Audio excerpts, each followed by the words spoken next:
What is? How are we? I'm good. I'm good. So, first of all, lad, how was your day been? Good. Gym. And then here.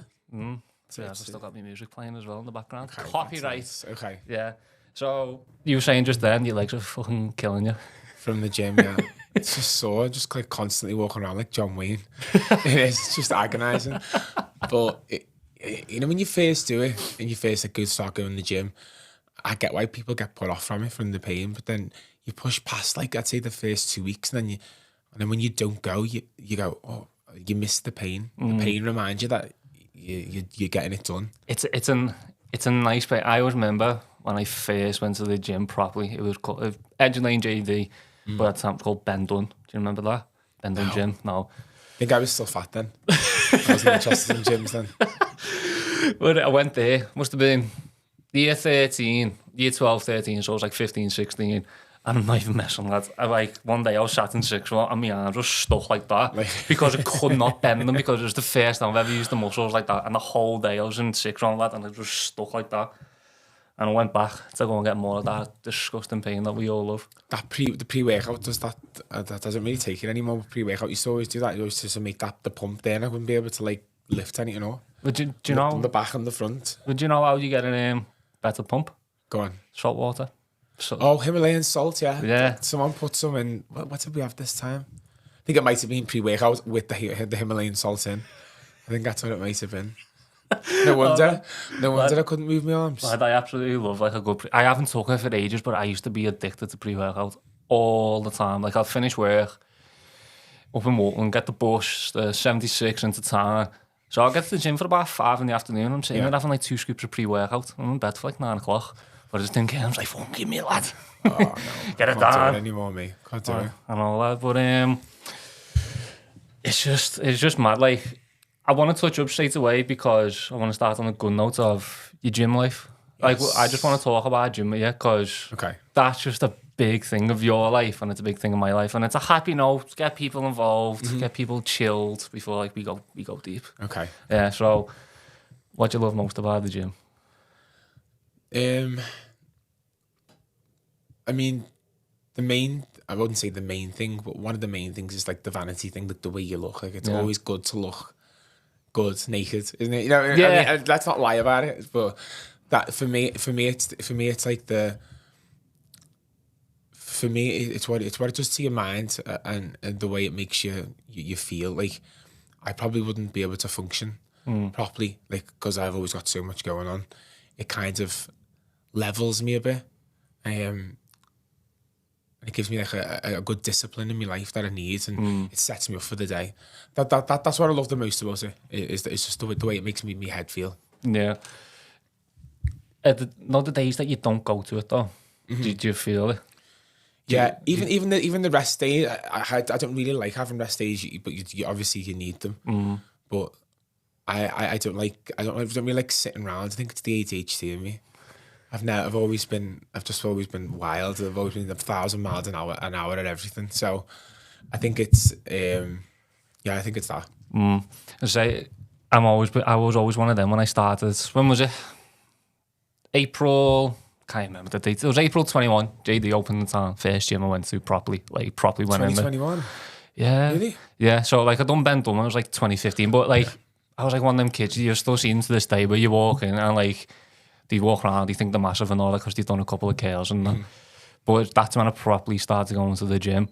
And lad, I could not get enough of it to the point where I was going every day possible. Like, there was a period, and I've said it on another podcast, it was 7 days a week I went, and I was thinking about 4 months, 3-4 months, every single day. Yeah, I tried to be clever. This is when I was still learning, so I learned the most intelligent, but I was trying to space everything out.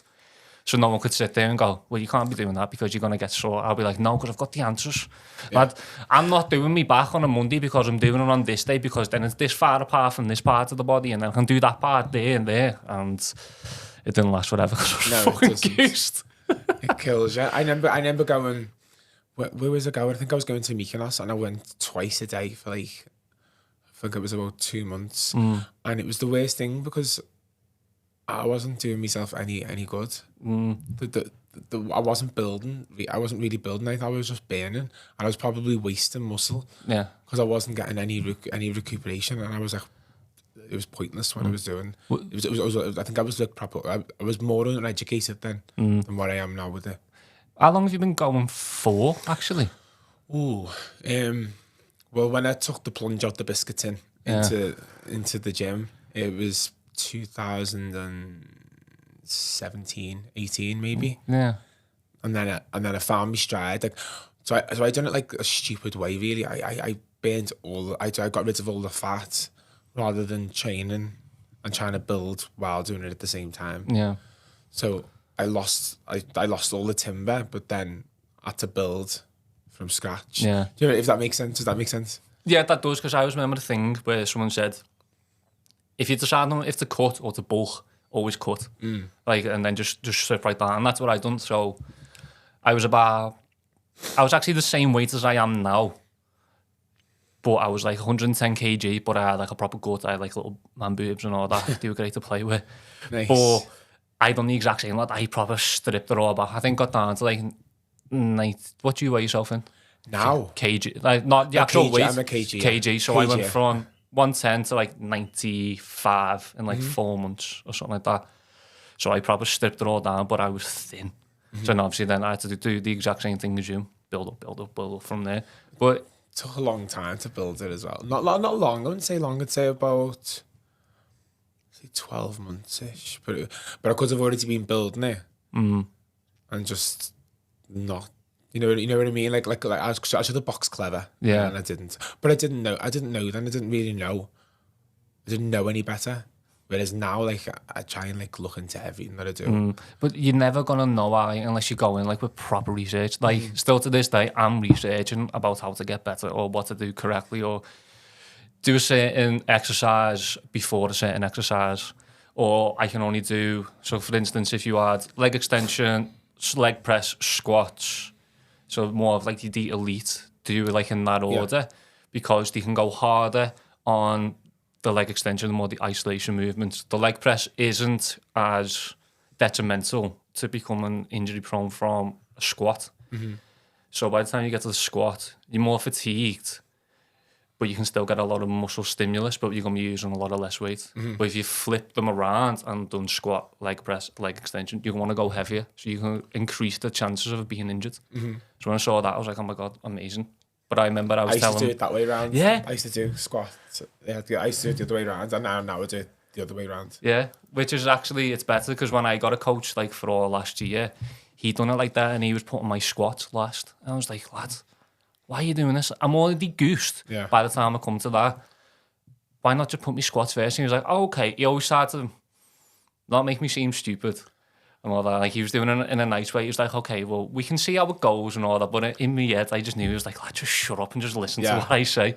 But now I understand why. Sometimes we all need school, and like I always say like it's an opportunity to learn now. Like, I was trying not to fucked up there. Oh, can I swear on you? Yeah, it's fine. Oh, good. It's too late then, wasn't it? I dropped the F-bomb. So I always, because you always put yourself down, don't you? You're like, I've messed up there, I've done this, I've done that. But it's not really, it's just use that as like an opportunity to like learn for the next time. Yeah, it's every day's an opportunity to learn. Like, unless you know everything, you've still got one thing to learn. I think I do. No, I don't. You don't? No, there's obviously there's moments in your life or in everyday life where you do think you know everything. Sometimes you do know everything about one thing, but sometimes you get your eye wiped, don't you? Yeah, I always remember saying to me dad a few years ago, I was like, I don't speak unless I know I'm right. Yeah, like unless I know I'm right. I never speak. Yeah. But it was like proper cocky, and I thought, yeah, like if I speak, I know I'm right, because that's the reason why I'm speaking up. And then I realised as time goes on, no, I'm just not that guy, which fucking load of ass. But you know, it's so funny when you talk about that split thing when you were saying about doing it from this day. Well, I do that now. So on a Monday, I normally do legs on a Monday. So they're all right by the time I go to the work on the Friday. Because Friday and Saturday's like my most heavy paced day, so I'm always on my feet. So if I ever do leg day on like a Wednesday or even a Thursday or even a Wednesday, I'll go into it and it'd be like doing 3 days on the run, and on the Sunday I never used to be able to walk. I'd be in bed all day, like I couldn't walk. Oh, fucking hell. So I do have to plan mine a little bit like yours. Yeah, to be honest, I'm actually similar there. So I play football on a Thursday, so I started doing my legs on a Monday, so I could space it out. But a few years ago, I had a knee injury where I snapped my knee. I worked in the school that I'm in for a week, and I snapped my knee, lad, and I got all these kids sitting there laughing at me while I'm on the floor. It was embarrassing. But my knee properly recovered, but now my other knee's absolutely fucked. Oh. So I had to try and space it out. Do you think it's footy? Do you think it's footy that's messing your knees? I don't know. Have you ever heard of us? Every single person I know plays footy. It's got bad knees. Says about the knees. Yeah. Every one of them. It is hard on the knees, especially on 4G. Yeah. 4G. But have you ever heard of Osgood Slatter disease? No. Right, here's something for you to learn then. Okay. just tell me the name again. Osgood Slatter disease. Yeah. It sounds worse than what it actually is. I'll probably forget that again. So basically, you know the way, like, if you feel your knee, you can feel your kneecap, and then below it, there's like another bone, like another bump. Yeah. My bumps were bigger than... Like that now. I know, I can see your hand slipping down. That bump was bigger than, like, a normal person. So when I went to the doctors, I was always in pain with it. They just said, basically, your bones are growing too quick. That was it, but it caused so much pain for footy. So my knees were always strapped up at like 13, 14, 15. And he said, yeah, Steven Gerrard had it, so I thought I was going to play for Liverpool one day. Yeah. Didn't happen, as you can tell. Yeah, I think you got the better end of the stick. I mean, lad, I could be lining up now with big Virgil van Dijk. But you're sitting in front of Cav, it's all good. That's so true, and you smell better. Hey. Yeah, it's maybe normally people know, when I come in, they say it's L1 Sense, you know. Is it?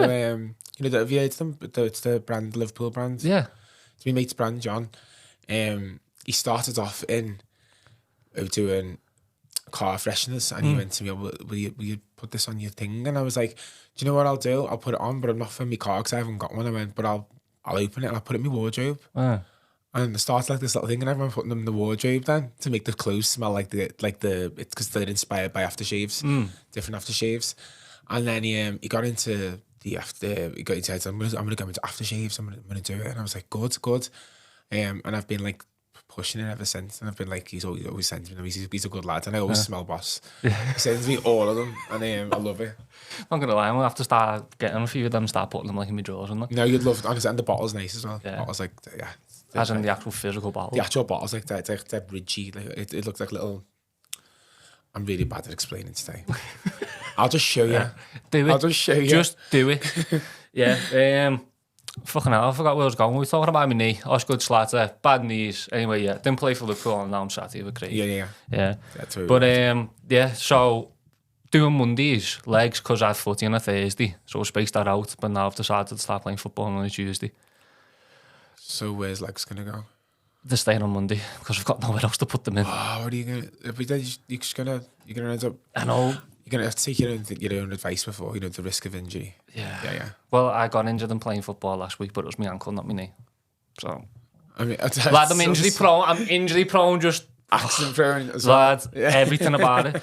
Like that accident prone a few years ago, I was in my ma's cooking, and when I worked in Mackey's, we used to get the grease and we used to pour into a bucket and we poured it into a plastic, like this bin bag. So I was like, I know how to get rid of the grease. No, we don't have to tip it down the drain because it's going to clog it up. So I started pouring it into a plastic bag, like just a bag full. Flat. You didn't. Flat, I did. Started pouring it in. I was going great. And then, whatever reason, the bag decided to like just go like that and then fold in on itself. So then it created like a ramp. And then the hot grease came down and went on my foot, and I had proper blisters. I'll show you it once we're done. If you're not squeamish, like. I am. You are? I'll have a go though. It'll make you squeamish, but yeah, like I'm accident prone. Yeah. Stay out the kitchen. No, because I'm a good cook. Okay. Yeah. I enjoy cooking. Cooking's a big part of why I go to the gym, because it's therapeutic. Yeah, I have to meal prep. I like cooking. What's your favourite thing to cook then? Because we're on that topic. Oh, probably I like making a good boona. I love Indian food. Love Indian food, but it's just so fattening, so I don't really like it anymore. I feel like I'm the only kid in the world that doesn't like Indian food. Really? Yeah. Like I'm going to Do you like spicy food? Is that what it is? No, the highest spice I'll go is like KFC spicy wings. What? Yeah, exactly. Yeah, you can. It's like tomato sauce, that. It is. No, like seriously, like that's it. Like give me a zinger burger and spicy wings. But yeah, I'm going to Mowgli next week for the first time with my bird.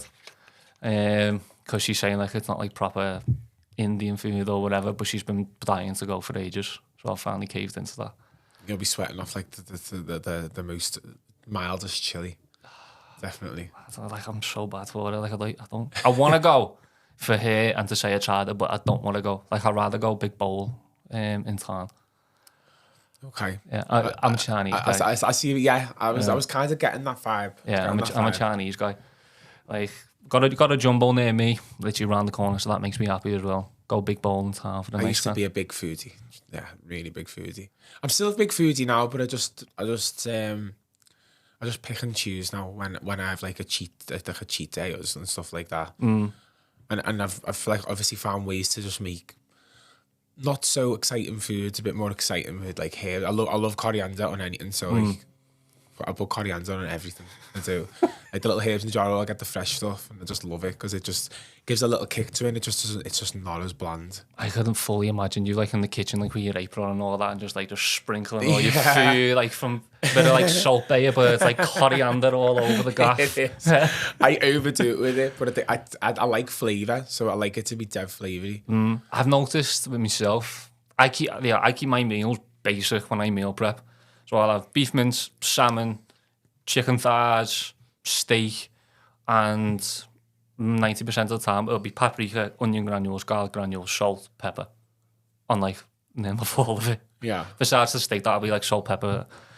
I've got to inject something into it because if it's too bland, I like to make sure I enjoy it. I say that though, but like when I get food, I like wolf it down. Like I'm the quickest eater I've ever met. Really? It just goes in. Like I'm just like I don't know whether it's a want it off the plate or I want it done, or like I try and rush it. But I've always just been a quick eater. Everyone's like, "Are you alright?" I'm like, it's like I've never been fed. Not like a pure pig, but it's like I'm just like I think I want to just get it done. I like getting jobs done.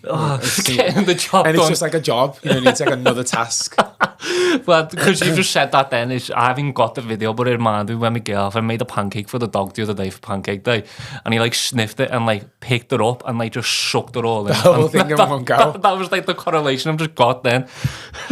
No, I'm not going near the dog, by the way. It's okay. I've actually been called a lot worse. So it's alright. He's a golden retriever and he's cute as fuck. So it's okay. I'll take that on the chin, man.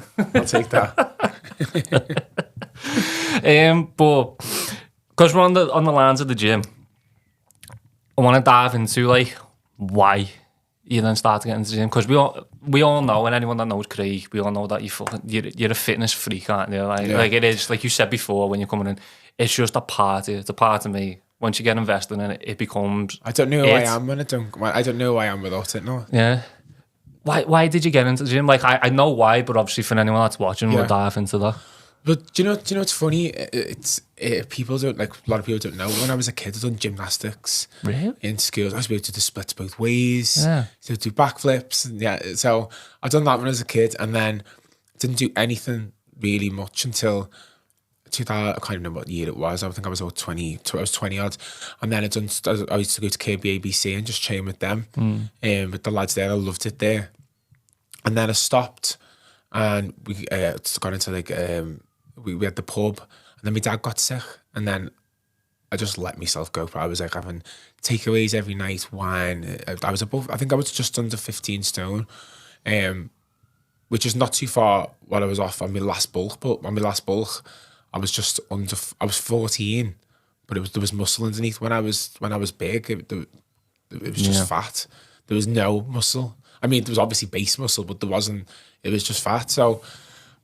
And then I remember when he passed, and I remember just going, looking at myself, and I've said this saying loads of times, like, get out the biscuit tin, or something like that. I said to myself, and I was like, I didn't know who it was. Didn't even notice like how tight the clothes were or anything. It was weird. And then when I just looked at myself one day, and I thought, you need to sort yourself out, and that was sort of why I got into it. It was more of a vanity thing then, rather than the fact that I was unhealthy, because I was massively unhealthy, mind and body. But it was more for me. It was for the way I look, because I've always presented myself well. Because my mum's she's like very don't leave the house, don't do this without looking like that. So I've always lived by that. Like, it's sort of instilled in you. So it was a shock to see how much I'd let myself go, and then it was like, it just like overnight. I was like the next day I was ready. I was ready to go for it. But it was about the way I looked, and I didn't like the way I looked. Yeah. And it was the first time I'd ever probably felt that bad about the way I looked in my whole life. So it was the wake up call that I definitely needed. When you were saying that it was the way that you looked, how did you feel like mentally at that point then? Like, what was your normal mindset? I mean, it was all over the gaff. I mean, my dad had cancer, and I don't think I was in any. That was a probably really unhealthy mental state, and I think everyone goes through it when someone's sick in the family, and you don't realise how unhealthy in the head it makes you. Like, you just think, oh, I'm sad, or oh, I'm struggling, but everyone struggles. But really, it's much deeper than that. Like, it's a big thing. It's, you know, you realise how mortal you are, and your mortality kicks in, and you know you're gonna lose your parents or blah blah blah. And so that's kind of it's a lot. It's a lot. Yeah, because obviously at one point it was 7 years ago, wasn't it, when your dad passed? So that's I am so sorry to hear that, and like a lot of the people probably told you that, but I was thinking about this before when I was cooking food. I was thinking about this podcast. I was thinking, how would I feel if I went through that stage? And every time I've always thought about losing a parent, I always well up. I can feel like everything inside me just well. Yeah. Like, I can feel my eyes going, and that's just the thought of it. But like, to go through it. It's not just that, it's like, then I look at my mum and I go, oh God, I've got one parent left, that's all I've got. Yeah. That's the last one. So it's like... Do you feel like... It's sad. Like, it gets you sad. Like, I'm sad now. You know what I mean? It's and my mum's my best mate, and like, me and my dad were like really close. Like, I was like, you know, the way your mummy's boy or daddy's boy, or mummy's girl, mummy's girl, daddy's girl. I was both. Like, if one, I would go from one to the other, because I was like, you know, I was lucky, and huge loss. Like, I wasn't ready to be the man of the family. I probably still haven't got the credentials to do it. I'm still learning every day to just be a normal human, whatever normal is.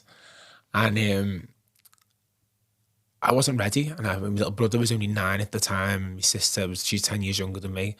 And I was like, I can't do this. Like, I'm not ready. So it was rough. Yeah, it was rough. Do you ever think you would be ready to be the man?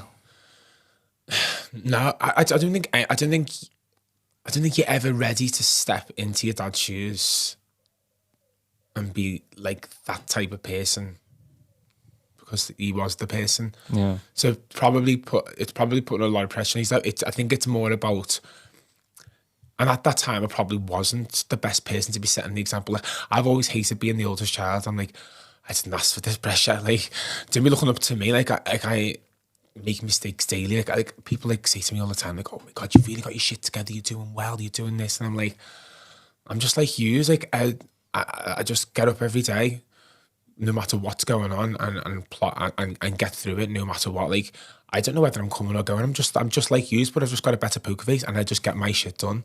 You know, so it's that kind of mentality that I wasn't ready for being the one to lead. But then as soon as he died, I was like, right, what are we going to do? Like, I felt like I kept myself together for my mum and my sister and my brother. Like, I was the one. I was like, what do we need to do? I was like doing all the planning for the funeral with my mum, and I knew I couldn't break.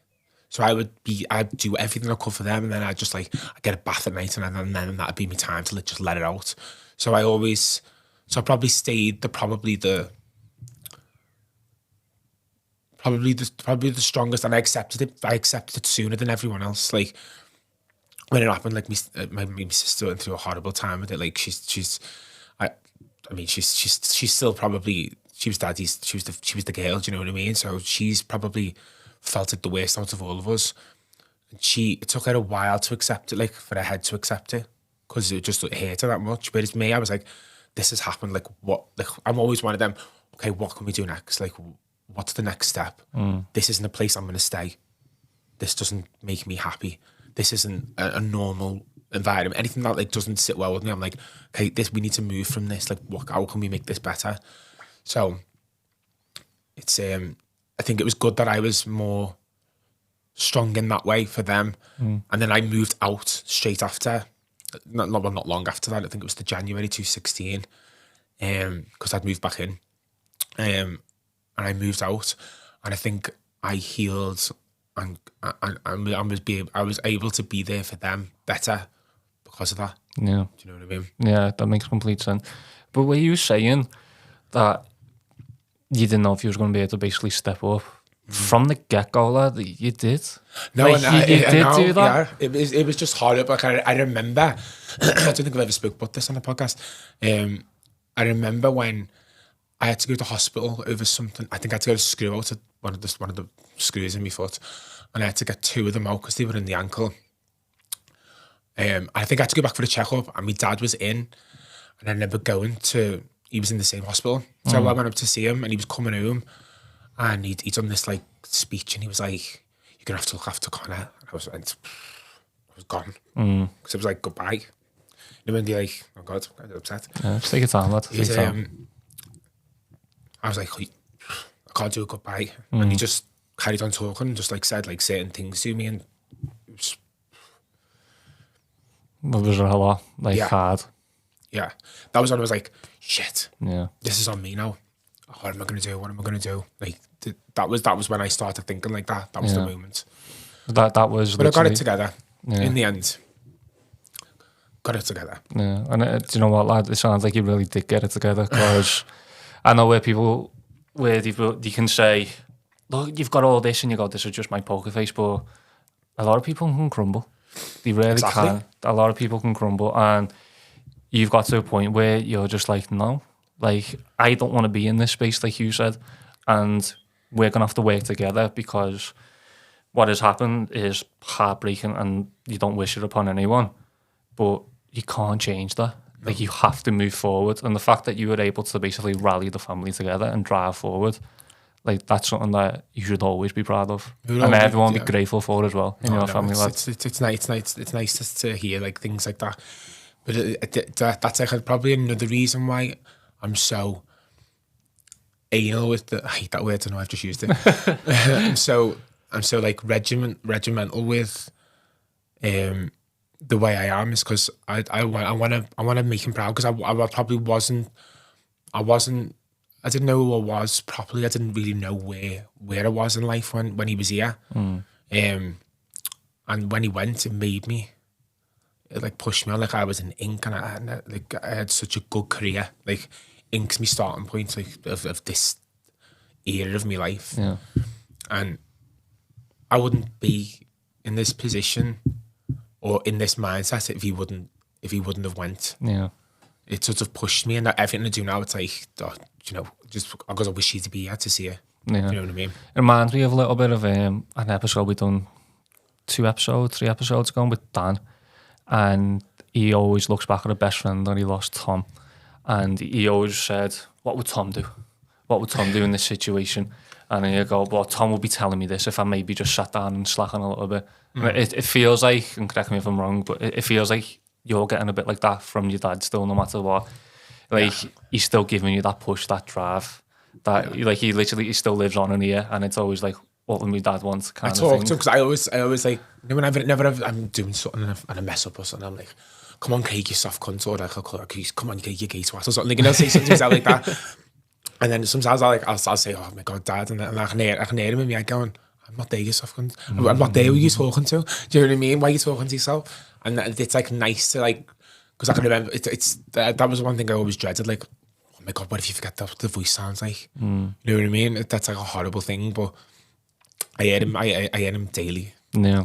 Maybe that means I'm like a bit mental, but yeah, no, we're all mental on that. Yeah. I'm not. But to be honest though, the day my dad passes, and I don't know, like, it could be tomorrow, it could be in 50 years. Maybe not 50 years, it'd be fucking old then. But I will do the exact same thing as you are. Like, I can sit down and I'll know I can have a conversation in my head, even though he's not there, and just know that he'll be talking back to me, and I know the type of things that he'll say, but it'll also be like a good coping thing and a nice comfort thing to. I've still got you there to talk to because I know the type of guy that you are. Do you know what I used to always say as well? It is what it is. Like when we'd say something, and it's like a proper conversation, and like because it is what it is. You can't do nothing about it. And I used to hate it. As soon as he went, I was like, everything he said made sense. Yeah.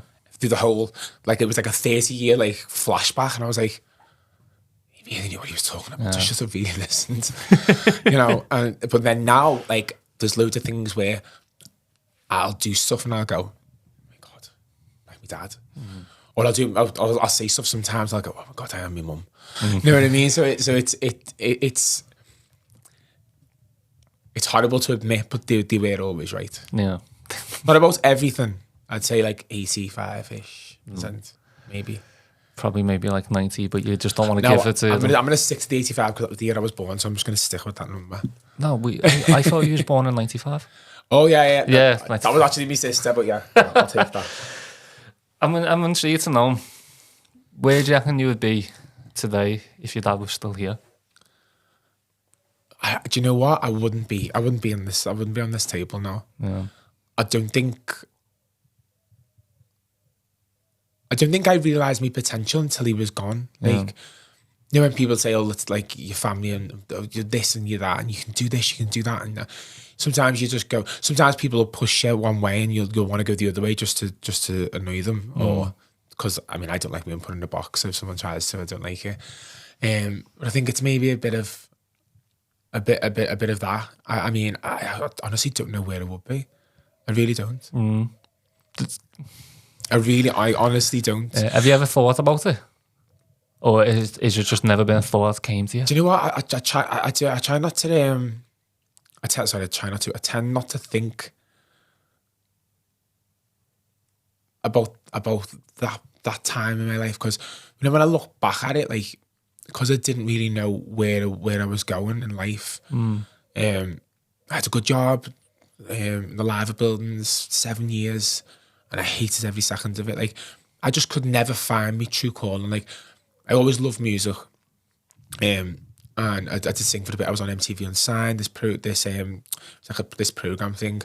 I had an album out, and I always loved music, and I wanted to work in music, but it was just so hard to do.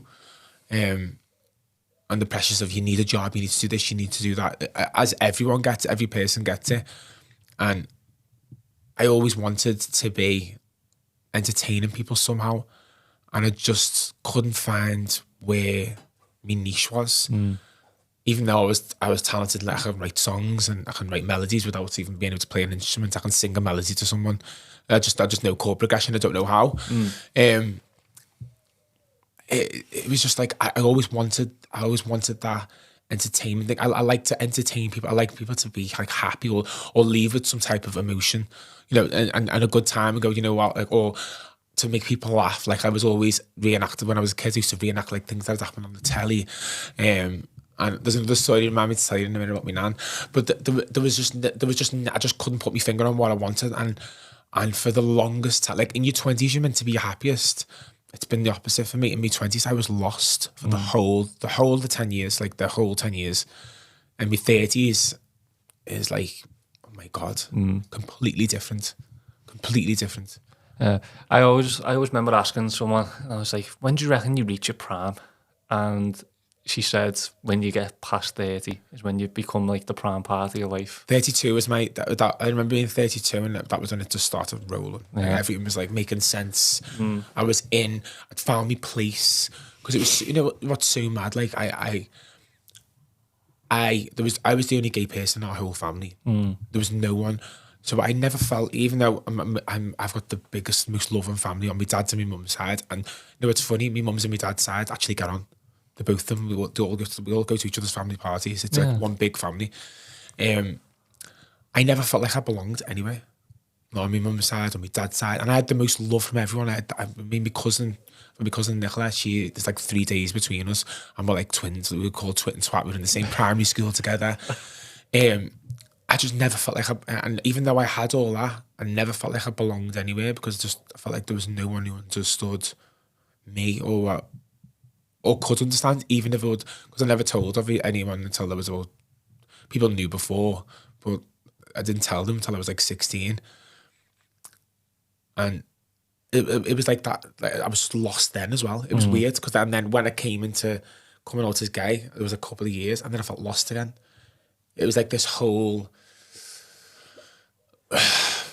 feeling like from the outside looking in. Always, that's what my life always felt like, and it was horrible. I think that's why I liked entertaining people, because it was like everyone was like, I could feel the love and whatever from the entertainment, from like when people are like grateful, like people clap for you or the laugh. That was where I used to find solace from things like that. Yeah. How old was you when you realised that you are gay? And then how old was you when you came out?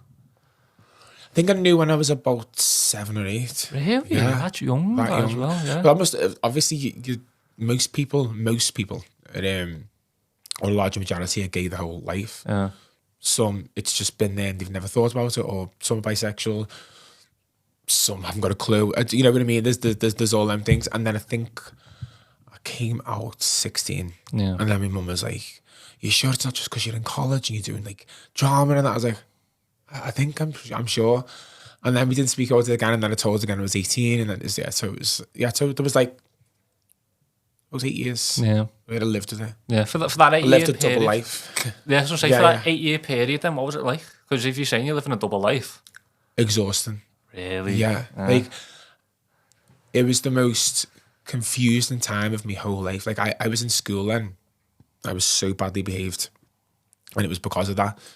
And I just, it was just feeling like you're just not quite the same as everyone else. It wasn't the nicest, and there was no one gay in my year or school. No one. I didn't know anyone. Yeah. So it was a lonely like upbringing. It was a lonely process being a kid and then a teenager. Very lonely. I couldn't wait to get out of school and go into real life. Like, I was like, there's got to be more to this. There's got to be more to this, or I want my money back. You know, that was the kind of vibe I was on. Like, even from then, I was always like, I was always mates with people who were older, and I was always like trying to learn more and do, because I wanted to go. I want to know everything. Like, I want to make sure I'm covered. Like, because I feel like I've got this deficit in my life, and I've got this. What's the word I'm looking for? I can't think of the words I'm looking for, but I've got this like part of me that feels less than everyone else. So I need to offset it in other ways. So there was always it's even like now, like, and it's probably passed on into my work ethic. Like, I always feel like I've got to work 10 times as hard as anyone else.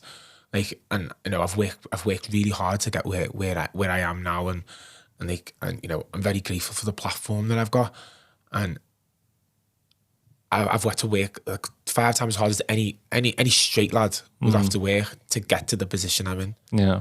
Do you know what I mean? And it's rubbed off into that, because I don't want anyone to like, I don't, you know, I always think it all could be gone tomorrow. That's like, and it all goes back to that. To that. I mean, so it's probably a blessing, really. Yeah. Because I probably wouldn't be like this if it wasn't for that.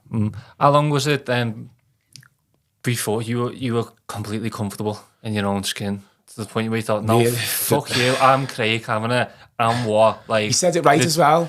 I'm sick of people saying Cavanagh. Cavanagh's with a K. Yeah. Scottish. Irish with a C. Sorry. I've just got to get it out. Even people I've known for years, they go, "How do you feel?" People say Craig Cavanagh, and I go, "Well, it doesn't feel like anything because it's not my name." You know. What was the question? At what age was it that you just like thought, no, like this is me. I don't give a shit what anyone thinks. 32. 32. So literally, like you were saying before, that's when it all went. That was even that time as well. Yeah. Really? How come 32 though? Like, why was it still that period of time? Because you like even though I knew I was like, obviously I knew I was gay, and from 18 to thingy, I'm not going to talk numbers, but you know, you go through a certain amount of people, don't you? Yeah. So, sorry, mum, and then. Or they go through you, whatever which way. No, you know what I mean?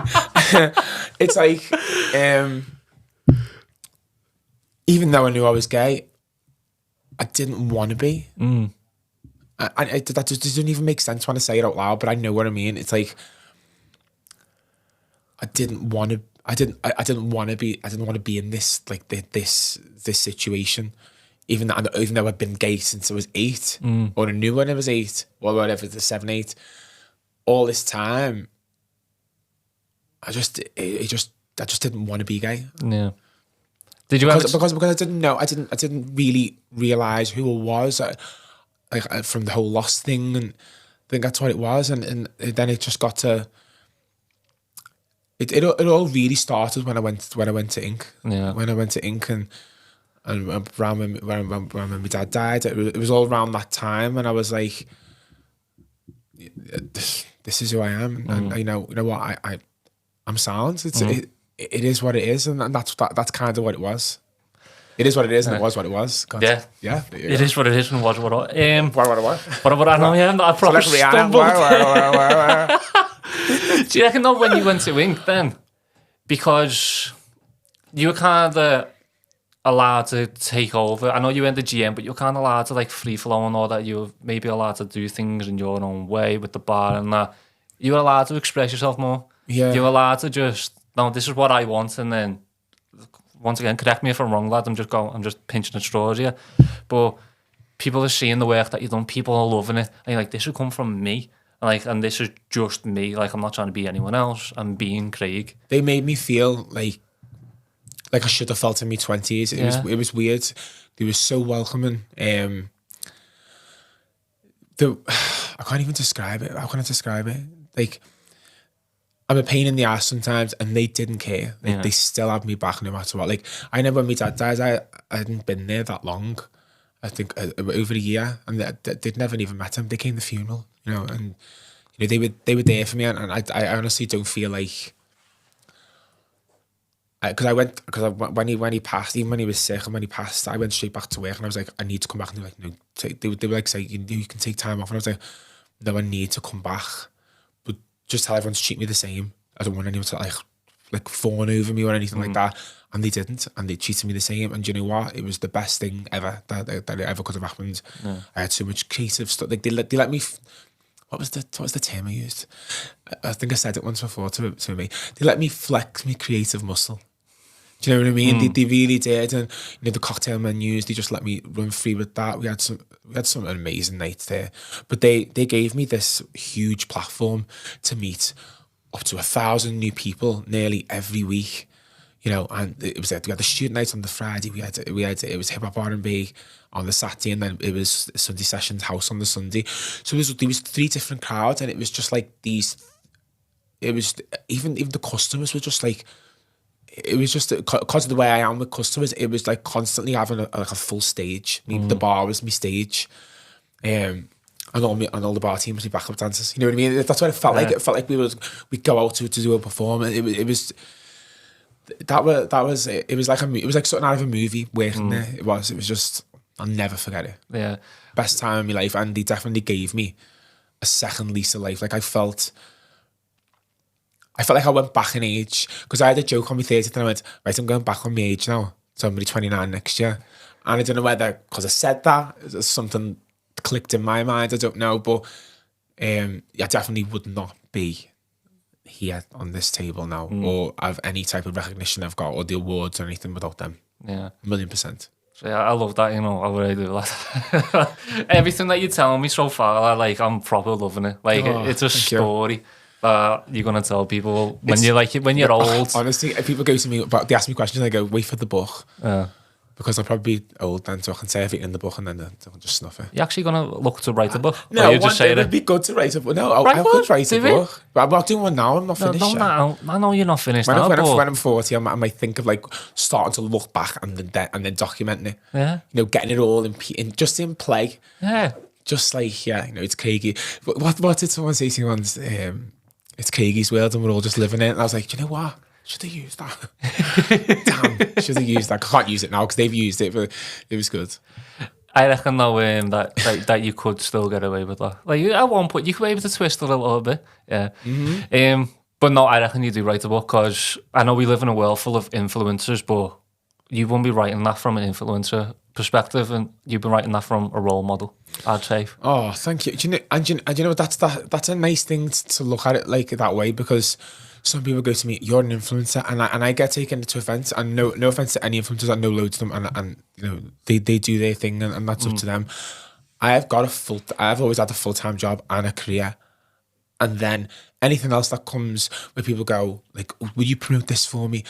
Like most of the time, I don't promote the stuff, because one, it's nothing to do with what I'm about. Yeah. Like, we won't name them, but a weight loss brand contacted me once and went, oh, well, will you do this? And we'll pay you to say you lost weight on that. I went, but I didn't. So there's them things. So I've really got like a model, like if it's me friends, like even when it's like someone's like, so will you do this for me? We'll pay you. And I'll go, do you know if I like the product? No. And I'll just send me the product. Yeah. You know what I mean? I'm pretty stupid like that sometimes, really, because I could have made a lot of money, but I don't like the term influencer being used on me, because I don't think I am one. Maybe I'm someone to look up to in certain aspects of what I talk about and what I chat shit about, or the journey, me hospitality journey, or the 360, or is it 180 or 360? Yeah, it'd be, because 360 would be back to being fat, wouldn't it? Okay, the 180 or whatever it is, or that type. Yeah, okay. Maybe I could bring some influence to someone's mind, or talking about the way I talk about when my dad died, and that could help people. So maybe in that sense, but the word influencer, I just don't think that should be on my CV. No. I think we can leave that for someone else. Yeah, like I said, that's the nicest way I can say it. Yeah. But I do think already in your part of your life at the young age of 25 that you're at right now. Yeah. 28. 28. So you're older than me anyway. Thank you. But you are a role model from like the vibe I'm getting from you, the past that you've had, the traumatic experience that you've overcome, and then how you've came out of it on the other side, and then just excel from there. Like, that's a story that people talk about, and that's a story that people will look up to, and they can go, well, if you can do it, I can do it, kind of thing. Because like you will say, I'm just Craig, I'm from fucking County Road. Yeah. Like, and that's what I mean. It's and then obviously, you know, we spoke about the way fitness helps your mental health and stuff, and briefly touched on it earlier. It's like my mental health was really like it took a dive in lockdown, like the worst, because I'm such a people person. Like, I'm such a huggy, you know, I hug everyone, even if they don't want to go come here, because the hug is it's just a nice connection. endearing, and I like connecting to people, and losing that chipped away at my psyche a bit, and I was never really the same, even when we came back out of that, because there was days where I was like, is this even worth living? I had some dark days, and you know, talking about trying to like help people and put things across. Like, tomorrow is a year to the day that I tried to commit suicide. Yeah. oh, Yeah. Yeah. So it's when people think everything's all rosy and good, and and since then, life is so.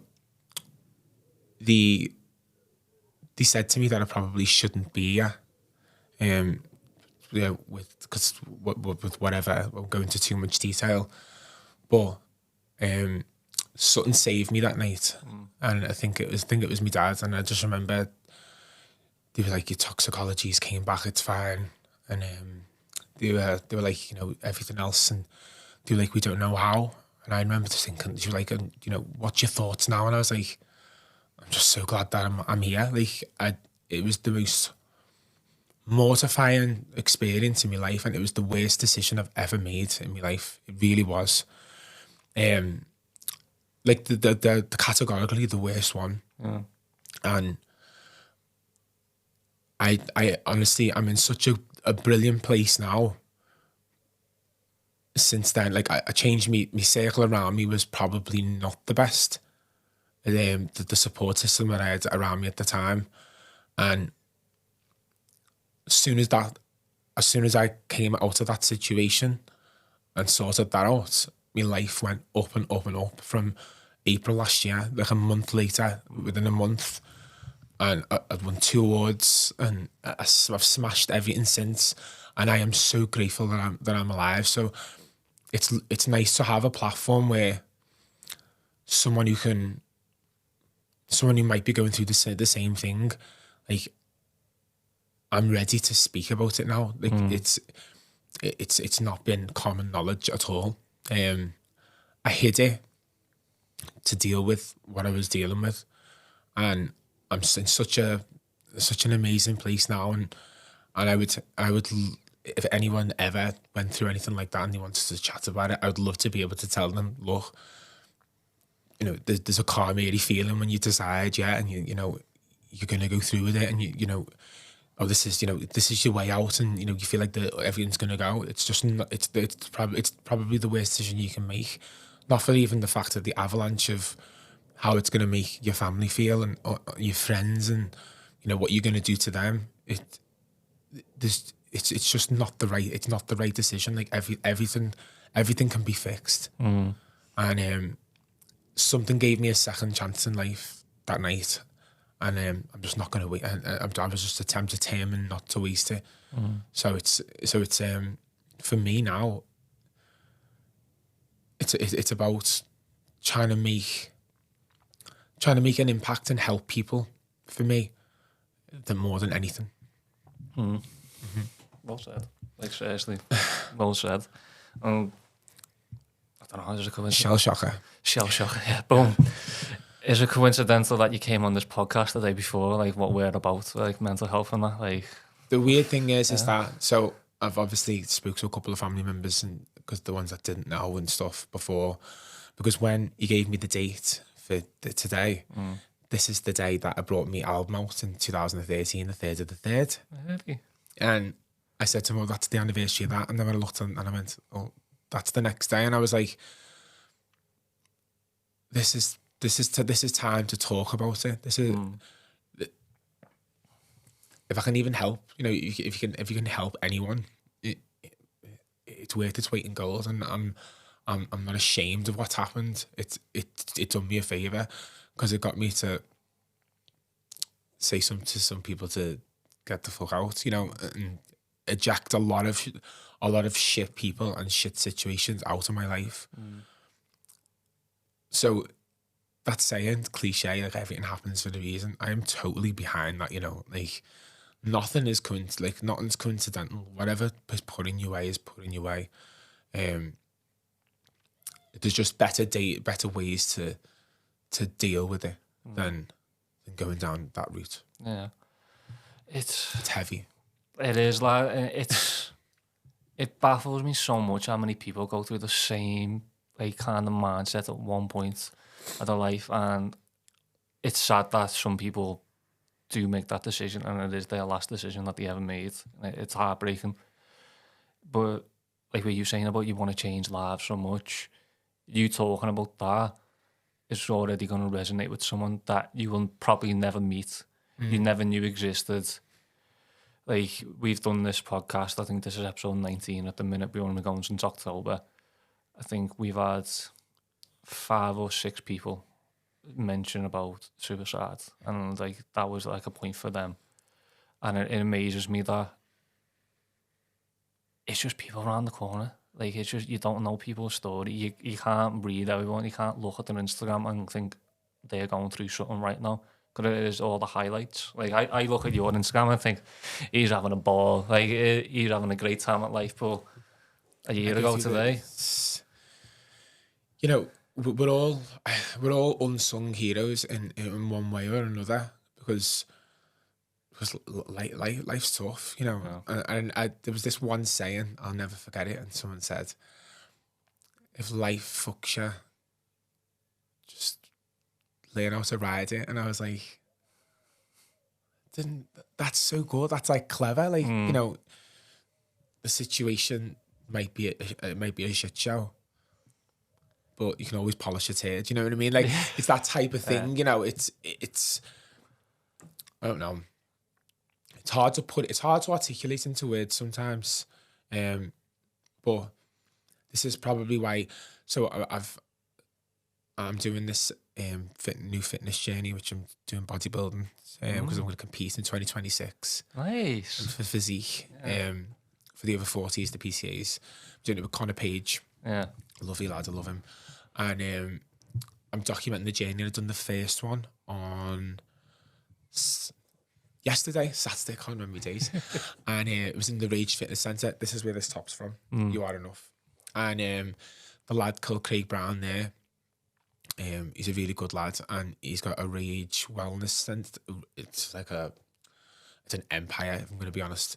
So it's not just a fitness place, it's for your mind, it's for your well-being, it's for everything. He's opened a place in Gambia where he helps people. He's helped 276,000 people who've gone through LGBTQ issues over there, because obviously you're not allowed to be gay out there, or it's frowned upon, or whatever. I can't remember the terminology. All kinds of different people from different walks of life.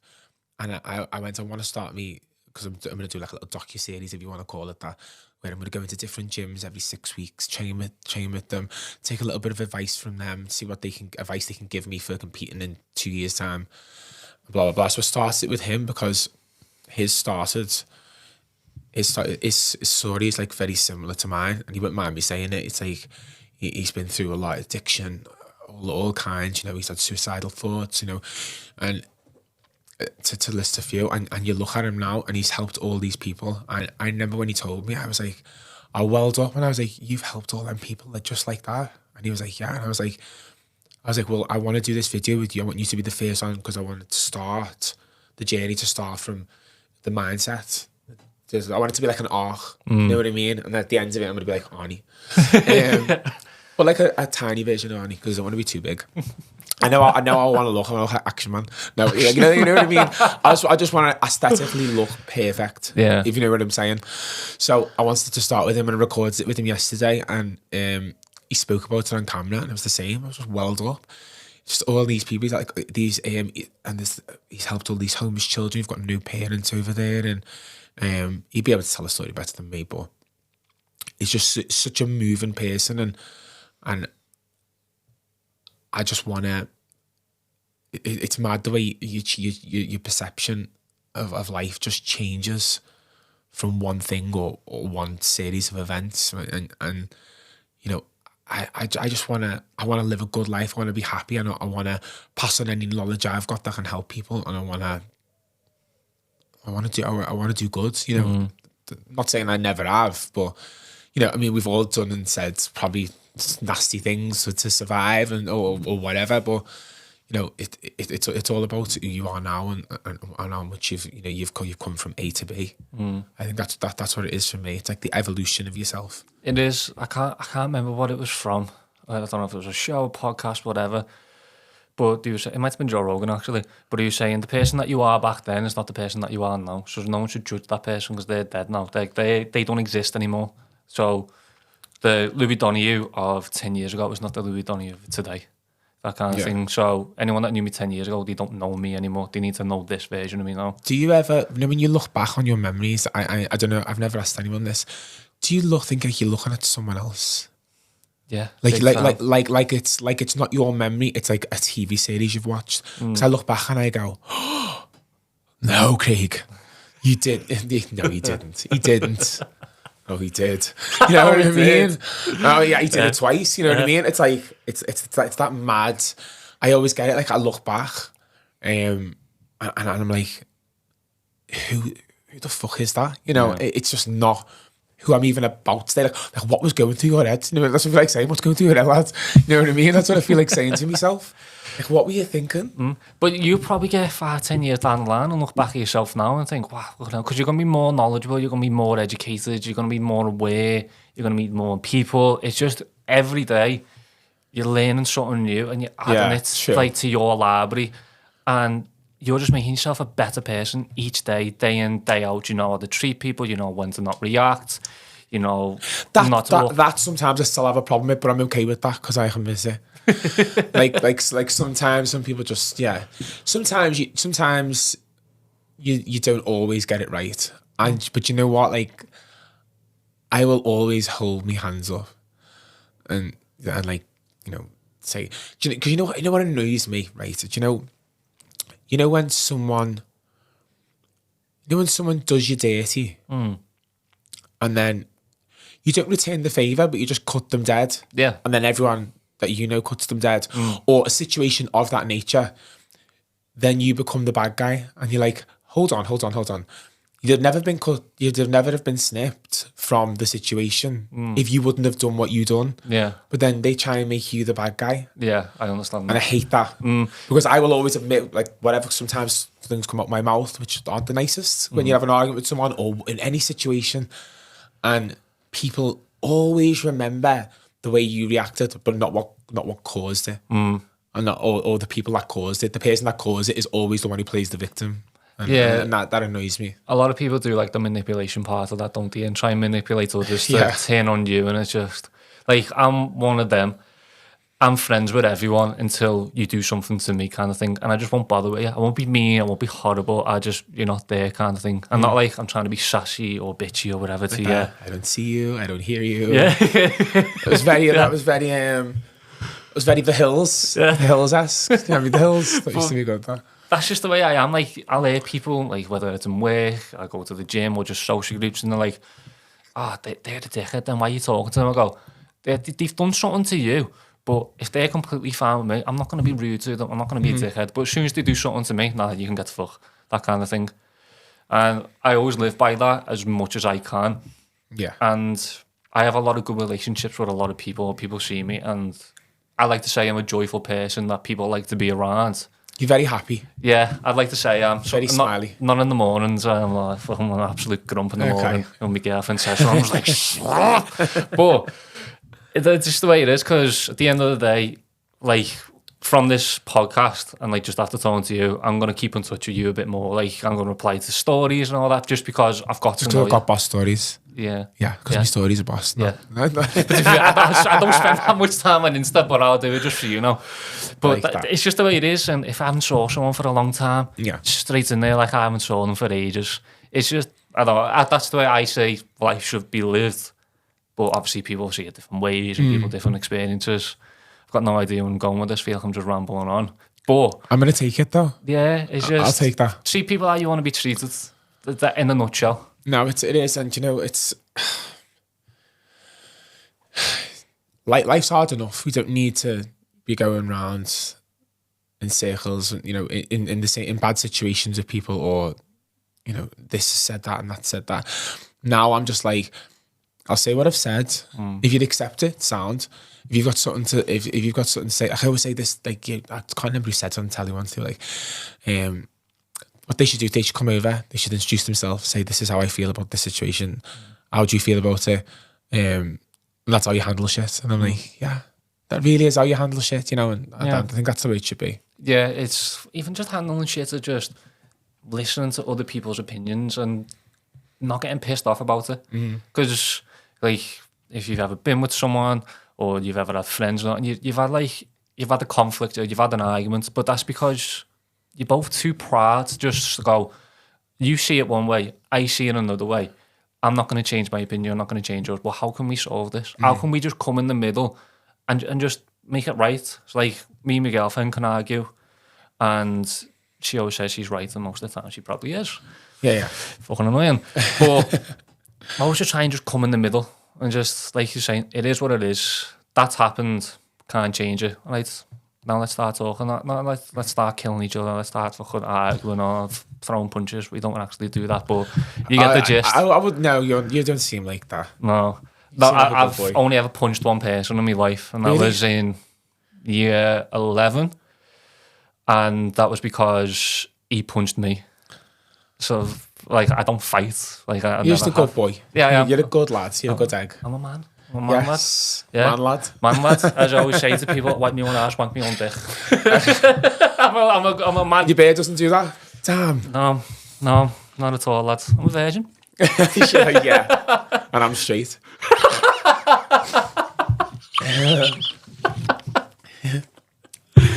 Yeah, lad, but it's just the way it is, lads. And I don't even know where I get it from. I think I get it from me dad, to be honest. I'm like, I am me dad. If he walked in here and anytime soon, you'll know exactly what I mean. But Yeah, he's like just you. nice to everyone. My mum's nice to everyone. It's just the way I've been brought up.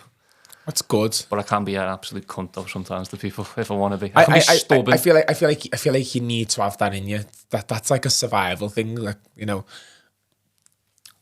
imagine if you wasn't a cunt and imagine you didn't know. Like, I remember my dad saying I was like so streetwise, like for like out of the 3 kids, you know what I mean? Like I was probably the most streetwise. Yeah.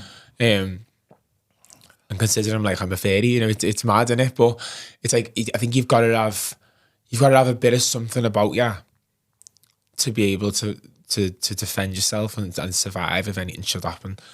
And I think that's where the cuntiness comes from. Yeah. The extra sass is just added sparkle in it. Yeah, that's just like a bit of fire and a bit It's a bit of sarky. Yeah. It's like sass Spice is it sark. up. Yeah. I Coriander. I think it's funny. Even throwing a little shade sometimes when you do it indirectly, but just like a little eye roll. That can say, you can, what's the saying? You can say everything by saying nothing. Yeah. So always watch someone who says nothing, because it's probably the answer that you wanted, but it's probably not what they're going to say. Yeah, I like that one. I'm gonna Say start everything being by saying nothing. more silent now. Yeah. Even though I am quite quiet, or I'll just kind of just brush things up, and I'm gonna start being more quiet now. I like that. To be honest, I want to start going on to the clubs, because I know we spoke about before, like how much I used to love going out. I wanna go on, like you've probably spoke about this a million times. Let's do 1,000,001. Yeah, let's do 1,000,001.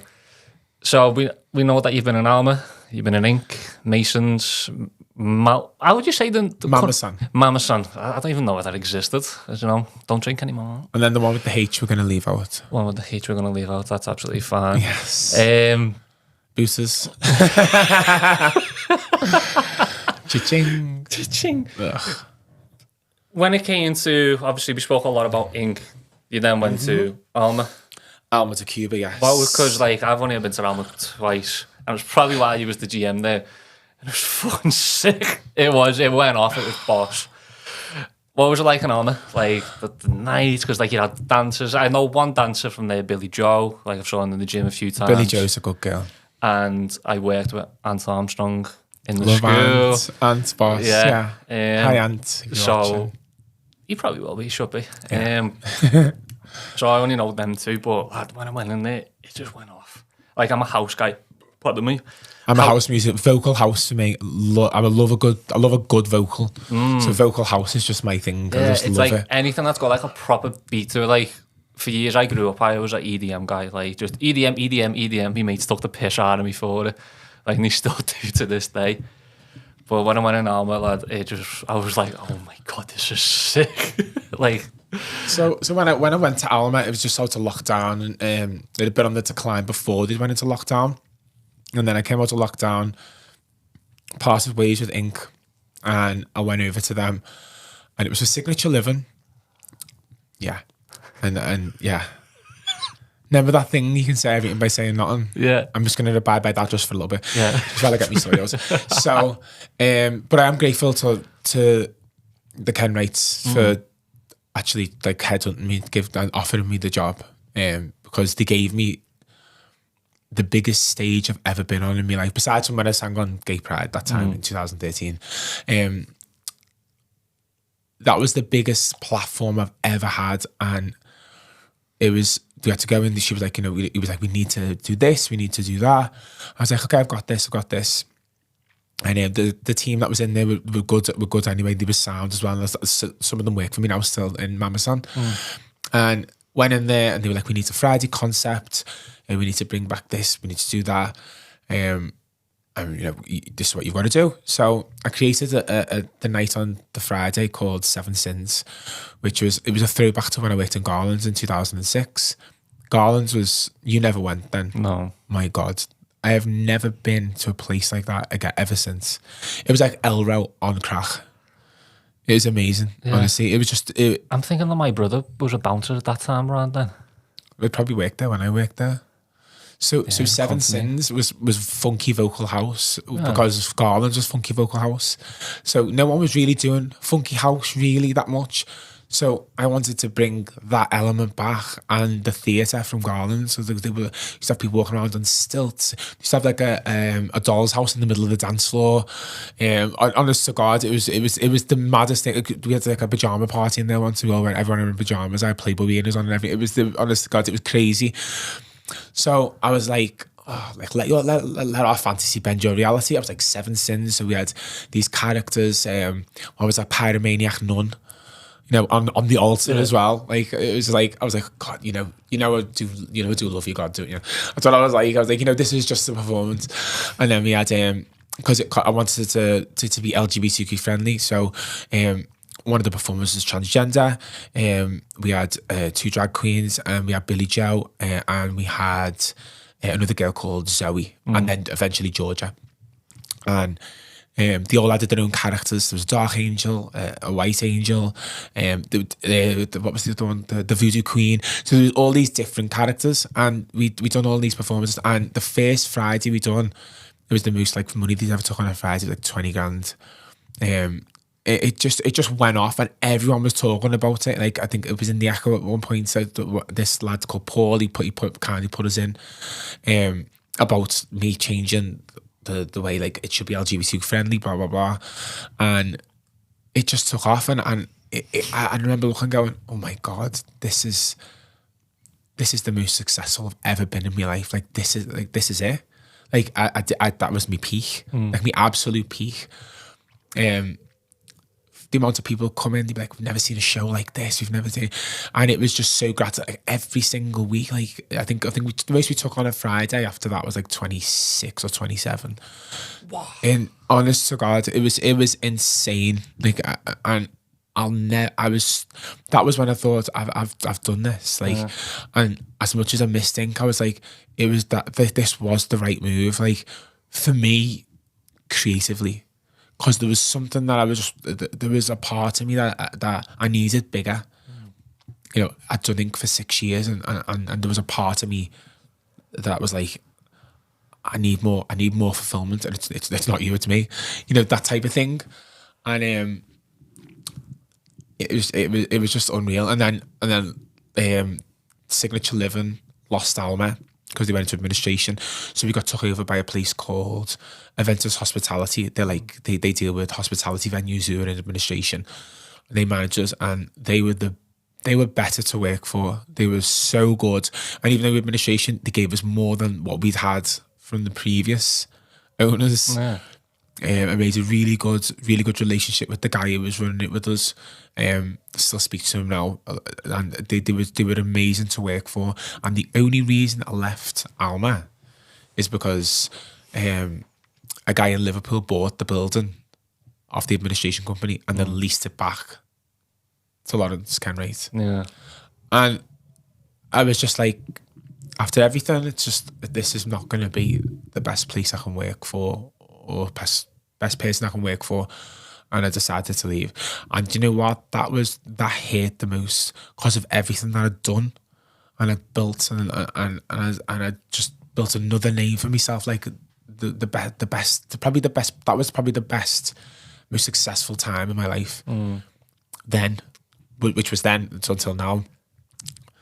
And it hurt to go, but when you can't work under a certain person, people, situation, whatever the situation may be, you can't stay for your own sanity. Yeah, at least you knew that it was the right time for you to go then, and like, I mean, it wasn't the right time for me to go, but I knew that I couldn't work there. But that's what I mean. Like, you knew, like, I can't do this, I have to go now. Like, at least you knew it was that time, even though you wish that it stayed the way that it was. And do you reckon you'd still be there?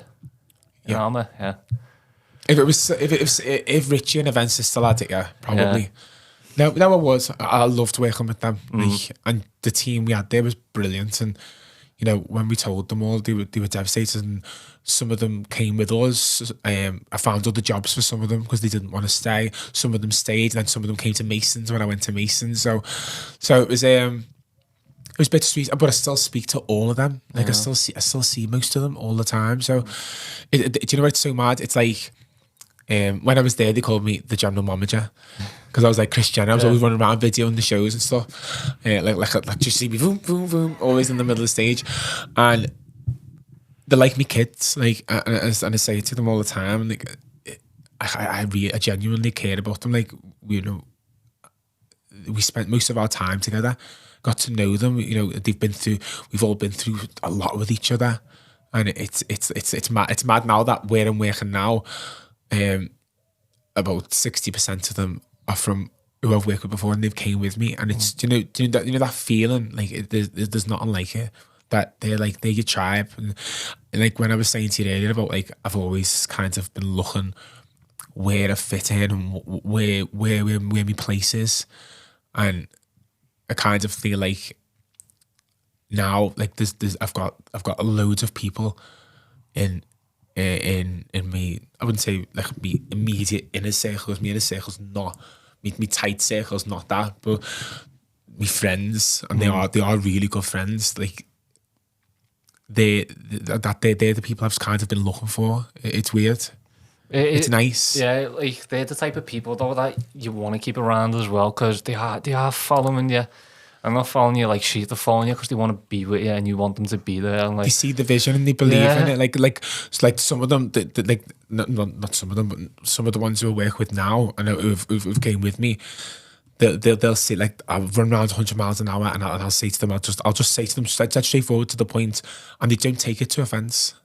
They go, I see you, or the majority of the time they see it before me and they stop it for me. What? So it's good to have that around. Yeah. But they know what I'm like. They know I'm a perfectionist, and who am I if I'm not this crazy bitch running around 100 miles an hour with 1,000 things to do, you know? And but they get the vision and they get the dream, and they know how much I love hospitality, and you know what? I really do. Like that was always me calling. And I'll tell you why, because when I won the LGBTQ business award for hospitality, I told a story, and I was like, when I was a kid, my nan had the psychic around the house, and I obviously I can't remember. I don't know. I think I was about four or five or something. And she's telling all these things, and you know, now most of them came true, but they thought she was like chatting shit. Because she was like, oh, someone's done something to me. Oh, I feel dead funny. Oh, I feel dead weird. I mean, I said I was going around like entertaining people. When they were turning around, I was pouring vodka in everyone's cups of tea. So I was like, I was always meant to get people bevies. That was just my thing. Maybe that was what I was born to do. So that's why I love hospitality so much. I like when people come in and they've done it for a special like birthday or whatever they come in for, and I like going to make them feel like they're the only people in there, and I treat them all like a mate. Like I go over to them and I'll speak to them just as normal as speaking to you. No one gets there's no robot personality in me, and there's no robot personality in anyone that I work with, and that I rate. So we try and make the real human connection. And when every brand I've been in, I've always said, this is mine. I've treated it like it's mine. I'm the face of this. People have got a person to connect the venue to, which is me. So I always try and make it. I always try and be as genuine and fun and as pleasant as I can, unless they're Karen, and sometimes they do have to get served, but it's fine. But I always try and give the best service, because they'll never forget that, and I love seeing people, like, you know, when they walk out and they go, we've had the best night, and it chokes me up. I'm like, good, like you're meant to come out and have a good night. You're not meant to go out and get knifed and attacked, or you know, like what all the shit that's happening these days. You're meant to go out, have the best time, go home and go, oh my god, do you remember that night? Yeah. And that all comes from you. I was thinking then, it sounds like everything that you wanted, in a sense, from people, where you were saying about your family, like you didn't feel like you was either side, and then you started finding the nightlife, the hospitality, and you was like, this is it, this is where I belong. It sounds like you get an even bigger buzz because you're giving people memories to walk away with. And it's like, it's not like you're bragging, you're like, oh, this was all down to me and all that, like, kind of thing, but it was like, I couldn't do it without my team. Yeah, this was down to us. Like, we done that, and we give that stag do, or that hen do, or this birthday party something to fucking remember. there's just not unlike when you when you look through the venue you're in, and even in Mamasan now, like it was just a restaurant before I went there. It's now a lively dining, and I looked through at the brunch, and even last night was like really good. And I'm watching people at the hands in the air dancing while they're eating, and when you look and you go, wow, look what we've done. Like look what we've done here. This is completely different from what it was when I took it over on Halloween. And I look around at the team and they're all loving it, even though sometimes it's stressful. Like the days you're running around, sometimes it's so busy. And I look around and I go, yeah, this is what it's about. You know, all of the stress that comes with it, all the planning sometimes, which gives me sleepless nights because I want it to be perfect. All the planning leads to this, and then you go, okay, that's why. Yeah, and then it becomes worth it. Yeah. And then the added bonus is when you get these people. Like I got this message from someone, and I literally bawled my eyes out. She was like, "I followed you from here to there. I've never came and spoke to you. I've came into every venue. I've never told you to follow you or something like that." She was just like, the way you've treated us and the way your staff treat us, and no one's ever too much of a problem. And I'm just a son or something like that. And I was like, no, you're not. I was like, you're so fucking important to what we do. Like, and it was so nice to read them things. So whenever I get them, I always share them because I'm like, that's just, it's another level when you read back how you've made someone feel. Yeah, it's dragging it back to earlier on where you were saying that you want to do more stuff where you're helping people. It's shit like that as well that you need to take into account, that people that got the balls to message you. Yeah. Like that person might have been so scared, or the people that have done it might have been like really scared, thinking, oh, he's never going to reply to me. But then also I always reply to everyone. Yeah, but then the way that you reply to everyone, that'll also give them a little, oh, that was nice, that. And then you're sharing it, but it's the fact that they're able to give you that. Like, people come in and yet they will spend probably a shitload of money on a 7 Sins and you make 26 grand. But people actually... But I made nothing. I was just saying. Fuck's sake. In the wrong job. Yeah. But people are walking away from there with priceless memories that you've give them, your teams give them, all them hard work, stressful nights. There's no other feeling. Yeah. There's nothing. And it that's the most gratifying part of the job. And I think that was what I was always meant to be. Like, and my dream one day, I would love like a TV chat show, like that's the dream. Like, I would love to. I love audience reaction. I think that's what I'm big on. I think that's what I miss about, because when I used to perform, you wouldn't think so. I get mad stage fright. Terrible stage fright, and it's a perfectionist thing. It's an overthinking thing. What if this goes wrong before it? I never ever used to enjoy performing. I love songwriting, and so the only part of performing that I liked was the applause or the interaction with the audience. Because I used to get up and I'd go, "This is the first time I've ever performed here," and the boy always remembers his first time, so be gentle. And then if the people would laugh, then the nerves would go. Yeah. So it was always so nerve-wracking, and the most enjoyable part was like the reaction or the actual process of doing it. It was never the performing. So with hospitality, it's like you're hosting your own. Hi, this is my event. Even though it's like people eating food there, it's like a theatre show. Almost. Or well, I've made it a theatre show and it's worked. So it sounds like you're the real life version of The Greatest Showman. Maybe I am. Yeah, I think maybe that's who I am. The Greatest Showman over here, but the Scouse version. I would love to. Have you ever watched that TV program Lucifer? No, I know a vampire kind of guy. Yeah, no, he's the devil. Oh, devil. But he's got like his own bar, and he has like a piano, and then he performs, and then he hosts it.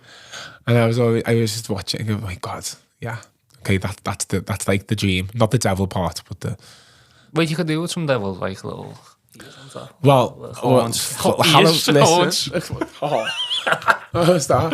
So last year I went out on Halloween, didn't I, as the Victoria's Secret Angel with the 6 foot wings, with just no top on, which I diet crazy for that.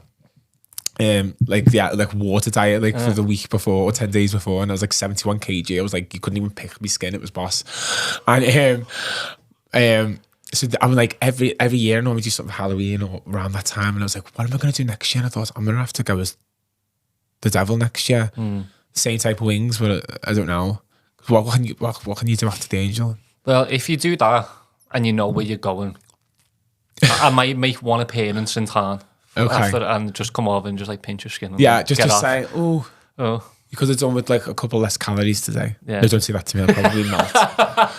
I am such a diva like that. But like the vibe that you give off, like I feel like all I'm doing is praising you here. So accept it. I actually would. Do you know? I think I might just come back here every week. Just do it. Just come in every week. Say it again. But that's seriously like the vibe that you're giving off for everything that you're doing. You're changing lives, and like you won't even think where you're doing it would change lives, but you're giving people all their memories and all that. But the staff as well that follow you, like they're going to remember so much about you. And they're going to remember about the team. They're going to feel loved. They're going to look forward to going to work. Like, going to work and enjoying it is the biggest factor about the job. And you're the guy that's... And we all have a laugh. I've always had that thing, like, where you give your weekend up for hospitality. Okay, well, let's make it the best weekend together. You know, like... And we all have a laugh, like we walk around like scaring each other and stuff, like, and you know, like going like, down each other's ear. And we have like we do the most stupid things, but we're all having the best time while working, you know. It's even like me DJs, like so one of the DJs I work with, Tommy Mac, he actually remixed one of my songs that came out last year. Played twice in Ocean Beach as well. It's cute. Saw that on his Insta. Shameless plug. Excuse me. Tommy's, so I took him on for Alma. We've got a really amazing relationship, and then he redone the song, and then I left Alma.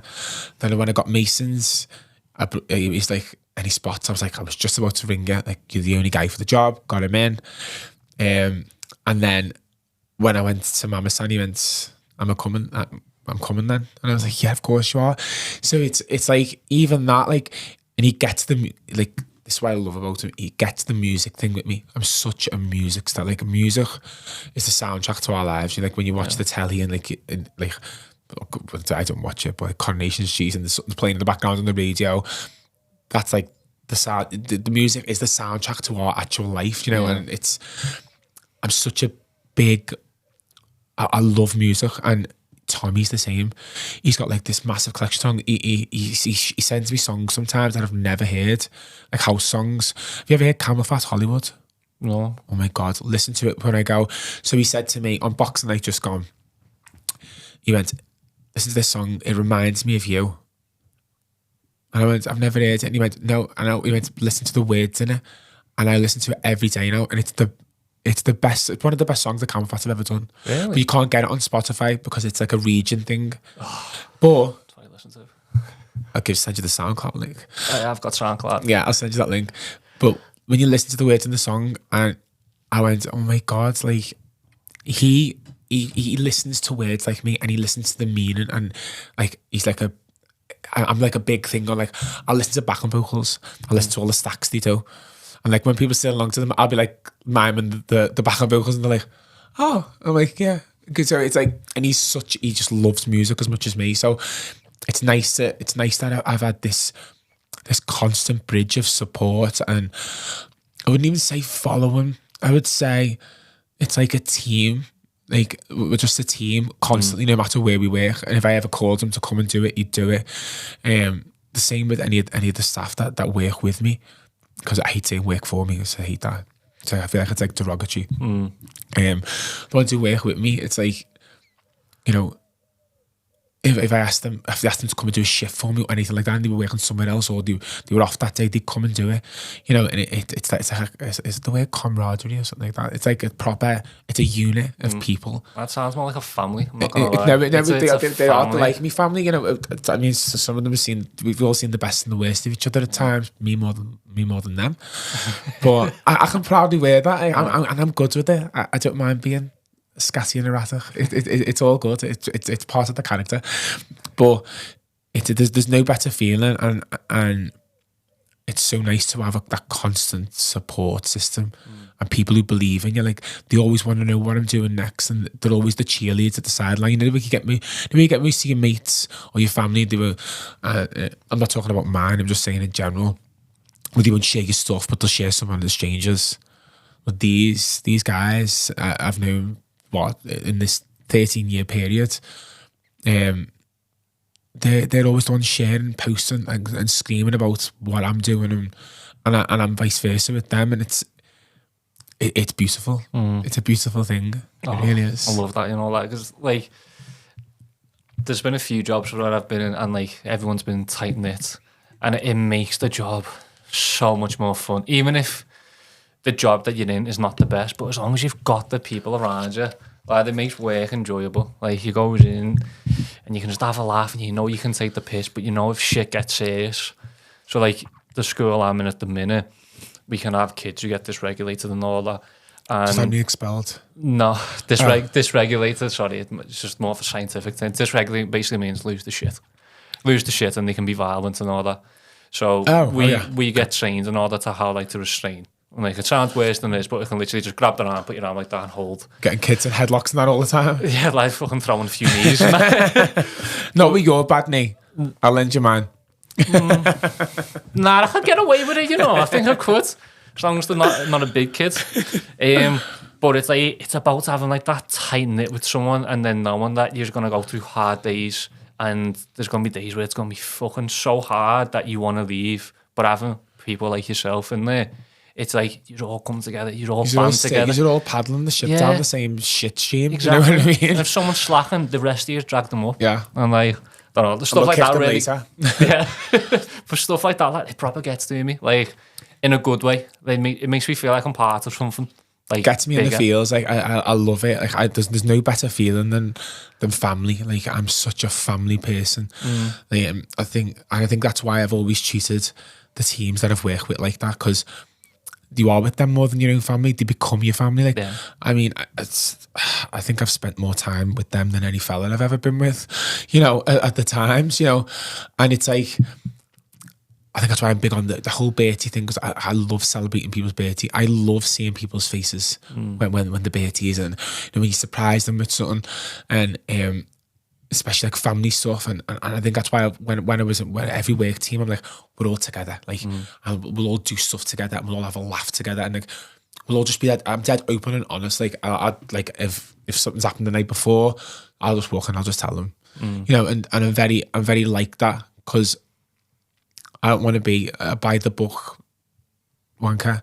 I'm not like that. Like, with the stuff you've got to do, yeah, but when it comes to like being able to speak to people, I'm not going to like read from the textbook. I'm just going to go like, look, you've really pissed me off today. And most of the time they go, oh no, pissed myself off. We've got such a good relationship, and it really does. It's probably, this team I've got now is probably the best team solidly all together I've ever had. What's that? Ever. Yeah. So strong. Like, there's so many strong people on the floor, the bar, me AGM, Jade, she's brilliant. She's pregnant now. She's having a baby. And so she's going to be going off on maternity. I'm going to be gutted. But she's we've got another 2 managers who came from Masons with me, and we're all like, do you know what it's like? It's like they've never not been there. It's the same with Tom and Johnny from Happy Music and the rest of that team there. Like, who I've worked with since Masons. Like, we've been on holidays together last year. I went to Ibiza when they played there, and I know they weren't there this time last year, but I can't remember the feeling of them not being there. Yeah. It's a weird thing, but there's just such a good structure in that part of my life now that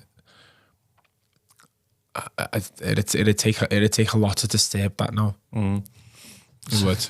You lucky bastard. Yeah. That's all I'm saying. Actually, you're not even lucky, like, because you built it and you've earned it. You're still a lucky bastard, though. But what's next, though, for yourself, like, after the clubs? Because we spoke about that, haven't we? Yeah, so I'm departing hospitality management on the 4th of May. It wasn't the easiest decision to make.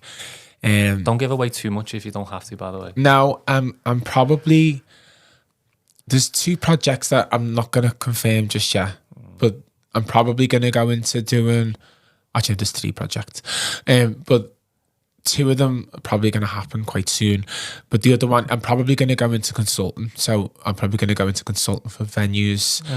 Basically, what I've been doing, we're going and create the brands. But I'm just, at the minute, I'm just doing it on a salary where I could go in, do consult, build it, train with the team, the management, and then walk away. Yeah. And I think that's what I'd like to do. That's what I'd like to do.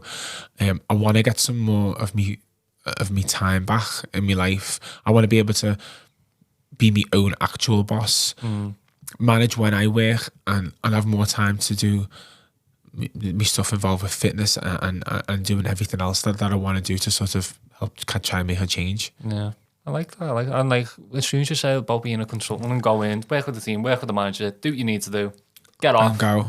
I think that'll be perfect for you, you know. I think you might try and get sucked in sometimes and all that and want to be a part of it a bit more because you would want to be the interaction. I've been in it for 13 years now, and I've been managing for probably about 10, maybe 11, and I've won an award for it. I can't do any more in hospitality now. I've peaked, and I'll honestly say that like what I've done with the Mama-san and with the team, what we've all done together is amazing. But I feel like Alma was like the best in terms of like size, of like magnitude, and I probably nowhere else would have compared after that. I don't really feel like they have. Yeah, they've all been different in a sense, so I couldn't compare them. Same with Ink. Ink's probably my favourite job out of all of them. I stayed there the longest, and I love the people. I love the owners that took me on, and everything that was done there. That's probably me happiest place was there. Definitely. No. So there's nothing else I can do for hospitality now. It's like I can't go any higher than the position I'm in. It's the highest position. What do you do next? I don't want to be an owner. Do you reckon you've changed the game for clubs for the work that you've done? Do you reckon you've changed the game? Well, a few people have said that I have. Like some of the comments when I said I was going to leave hospitality, some people were like, you've changed Liverpool's nightlife in so much. In all the venues I've been in, what I mean? But it's like, it's good. But the only thing I'll say about that is I probably would have been a GM sooner if I would have been straight. And the only reason why is because when you're a straight man and you say it how it is, oh, he's the man, he's the shit. Yeah, he knows his stuff. When you're a gay man saying it how it is, he's a bitch. Okay, yeah. He's a bitch. I can understand that. He's difficult. He's going to be difficult. Yeah. But if you were a straight lad saying, no, this is how it needs to be, it'd be, do you know what? Let's listen to him. Yeah. So I feel like I probably would have been at this level a lot sooner if my sexuality would have been different. But that's cool because I am a diva sometimes and I can be difficult. But I know what I want and I know what will work in certain ways, and it is what it is. And I was going to say, you wouldn't change anything either, would you? I would.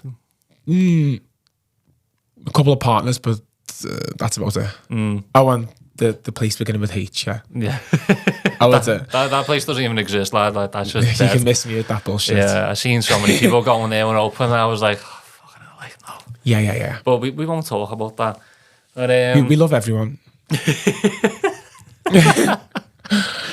I got another question because one of them was, what are your goals in life? Well, to be honest, some of these are actually from James, but the bastard's not here. So it was, what are your goals in life? But we've kind of touched up on that. How dare he? I know, unless you've got more goals in life that you haven't said about. No, I've pretty much said my goals, haven't I? I mean, the goals that I've already got them in motion. Yeah. I've put it out there to the universe that I want a TV show, Channel 4 if you're watching. And I've already, the fitness, the bodybuilding thing, that's already in progress. Yeah. So my question to add on to James' one was, do you have any plans to make changes to like the community, to the city, to our society? Is there anything that you want to add to it? Yeah, there is. It would be nice. It'd be nice to work closely with Chasing the Stigma, which is about mental health and suicide. Yeah. I've reached out and we've had a conversation with one of the guys there. I would like to go out and speak about what I've went through, and help in that way. And I'd love to do something with the LGBTQ on that side as well, because I do feel like on both sides, straight and gay, I feel like there's no one really speaking up about when they've done it, especially not so vocally like I've done today. And I think it could make a big difference to how people will react when they're in that situation. If they see someone with a familiar face, or someone who pops up on the feed all the time, like the way people's clips of podcasts come up on the clips all the time, or the workout video, or some skit they'll put up with themselves that'll go like viral. I feel like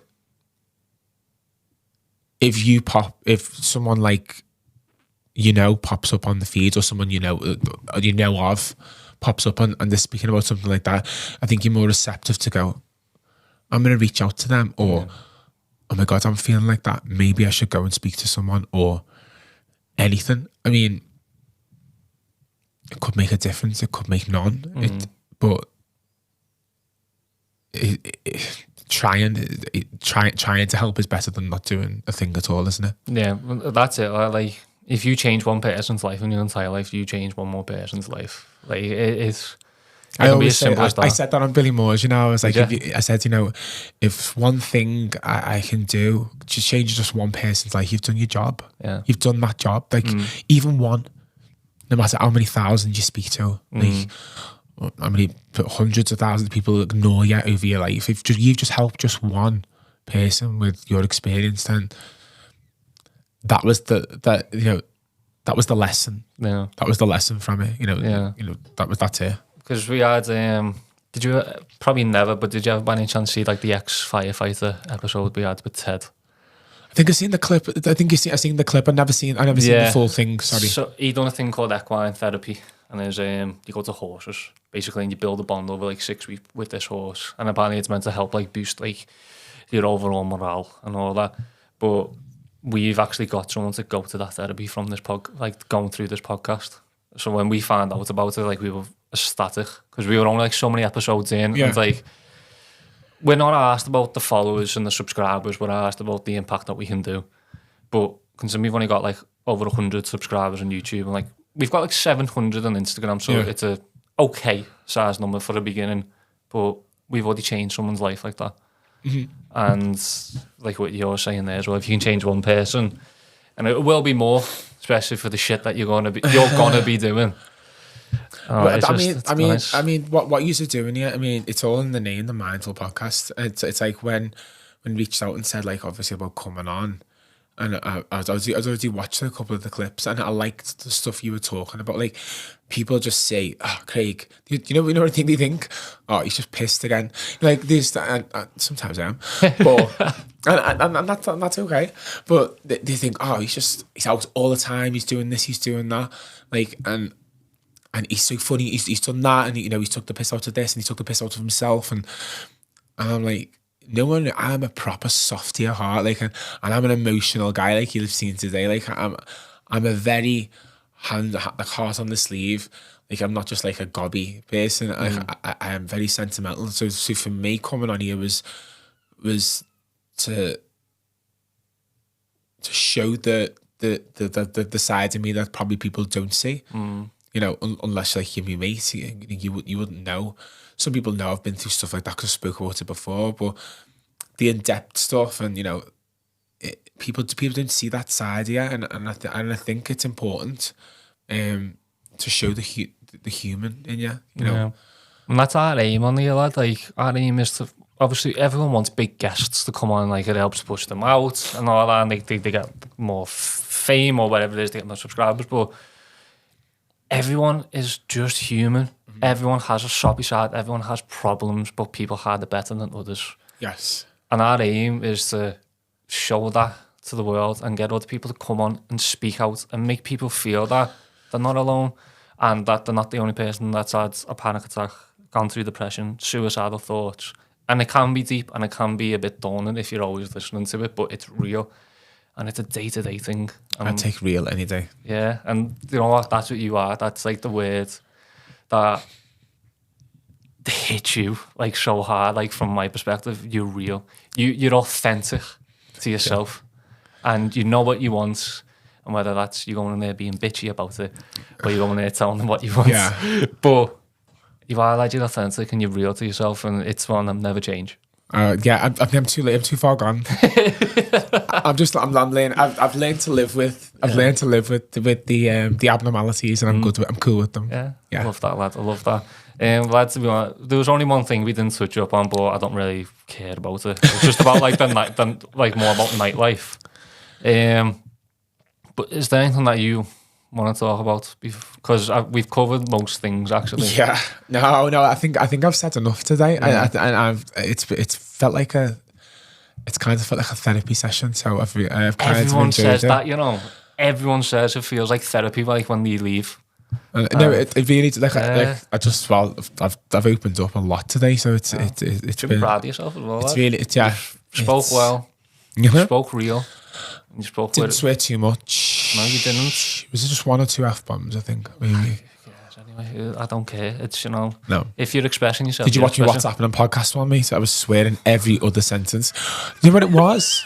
No, honestly, before we go, honestly, that was one of the best decisions going on there ever made, and I honestly loved the lads to it. I love Gary. I've known Gary the longest, and so I went in with them, and I was like, I bring a thing in. They were like, just bring a bevy. I was like, I was thinking, I was always going to bring a bevy anyway. But so I've got everyone Peronis, and I was on the red wine. So we were just it was just sitting like with 5 lads in the pub, and it wasn't. I forgot the cameras were even on us. Yeah. So I'm off cut. I dragged the whole bottle of red. Yeah. While they're like on 2 Peronis each. And I think, and you know when I watched the clips back and they sent me them, they went, this one we're going to use first. I didn't even realise that whole PhD when I said about pretty huge there. I didn't realise that at the time, how funny people think that was. People still stop me and go, seeing you on TikTok on that PhD thing, and I'm like, great. I'm like, no, but I love it. Honestly, it was one of the best things. But I swore every other someone I don't speak to anymore. His dad said to me, what did he say? You know, every other word. Can you please stop swearing? He said, like every other word out your every other swear word out your mouth. He was like, I just don't like swearing.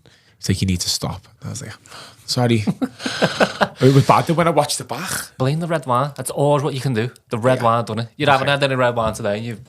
I've smashed it. Yeah, see the correlation. Yeah. I like that. Is there any questions that you've got from me? Who's next on your show? Can you tell me? It's a lad called Lewis Jones. He's a bouncer in town. He wants to come on and talk about anabolic steroids. Oh. Yeah, so it'll be an interesting one. Nice. He used them when he was a younger age. No, but we're doing it like 8 o'clock in the morning. Oh, it's early. Yeah, darling. but it'll be because he works on the door, so he wants to come straight to you. So, yeah. Well, no, I just want to thank you for having me on. And it was nice to open up and just, yeah. And you know what? Thank you for reaching out, because, like I said, I was looking forward to this conversation, and it's been better than what I thought it was. Oh, thank you so much. It really did. Okay. But, lads, thank you for coming on, and I can't wait to have you back on it. Yes, much love. Yeah.